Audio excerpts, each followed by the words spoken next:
When I was a girl, my goal was to be a radio actress because I realized I wasn't a dolly for the movies, and radio was very big in Chicago. I didn't think I would have the courage to go to New York on my own, but I had studied and prepared myself, and I felt that that was a very sensible goal. And I had really been prepared. When I was between my sophomore and junior year in college, I begged my folks to let me stay in Chicago one summer to see if I could get some radio work.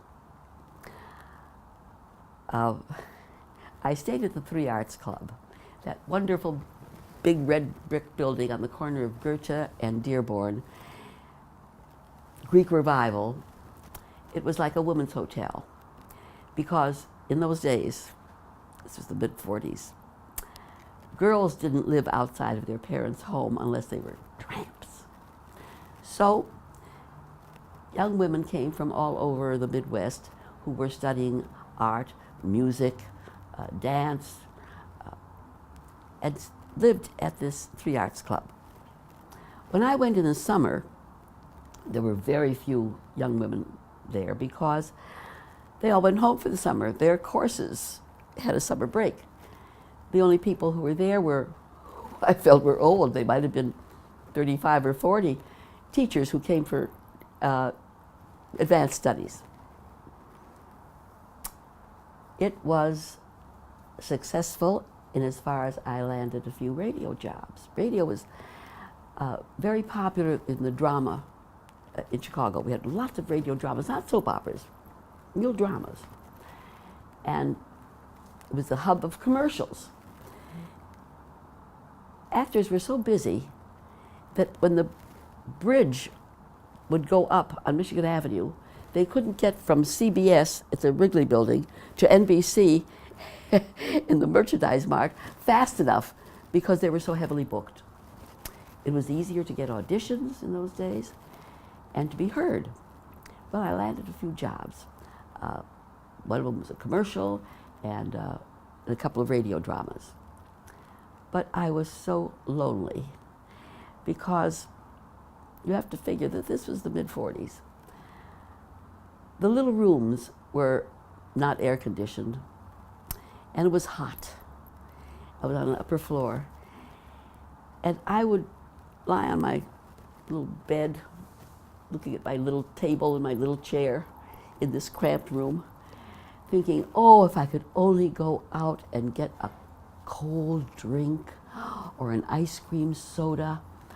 But the only places that sold those things were on Division Street, where all the bars were. And if a young woman was walking down the street, unescorted, it was assumed she was soliciting. You didn't dare go into one of those establishments. You didn't even dare be seen alone on the street. So I stayed in my hot little room at night, dreaming of going. Sometimes I'd take a walk up and down Dearborn and look at the beautiful old townhouses that most of them were still there, and imagine the parties that were going on and the rich people who lived there. And it was refreshing in a way for my spirit. So I felt I could have a start.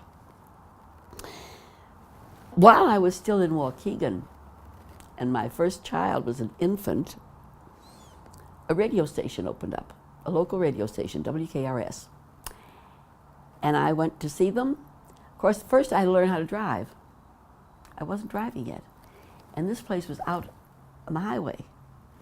So I got driving lessons from my husband and practiced in the afternoons by myself. I would take the baby and wrap her in blankets and lay her on the floor in the back of the car, figuring if anything happened to me, who would take care of the baby? So I kept her with me and practiced going in and out of the driveway and around the block. And finally, I knew I could get to the radio station on my own. And they gave me time to have my daily show, a women's program, if you please, which they don't do nowadays. It was called Social Lines from Hines, which was named after Heinz, the department store that sponsored the show.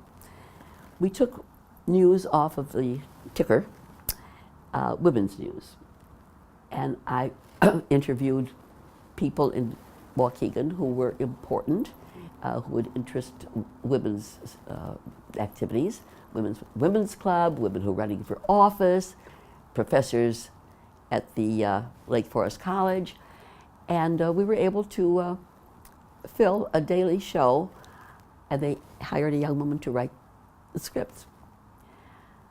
I was very happy doing that. Take my little baby to the sitters every morning, and I'd be home by noon, so I could still continue my housewifely duties. So that gave me the courage that that's how I was going to start in Chicago. I would do voiceover work. Well, I finally reached the time in my liberation that I wondered if I could do acting anymore in a communal sense, like on a stage, because all the years that I was a housewife, I did accept engagements at sisterhoods, women's clubs, synagogue forums, to do my one-woman shows, which were adaptations of Broadway shows, and I did all the characters, which we learned how to do at Northwestern. It was called interpretive theater, and now they call it performance art, chamber theater. But it was done, and I was successful at it. I had actually gone to auditions that they used to have for entertainers for women's clubs at Fullerton Hall at the Art Institute. A lovely Winnetka woman who heard me one time said, "You should go to those auditions, Roz. You'd get a lot of bookings." And I did. In fact, there was an agent who was watching the auditions who wanted to book me all over the country. And I said, no, I wouldn't go anywhere unless I could be home that night.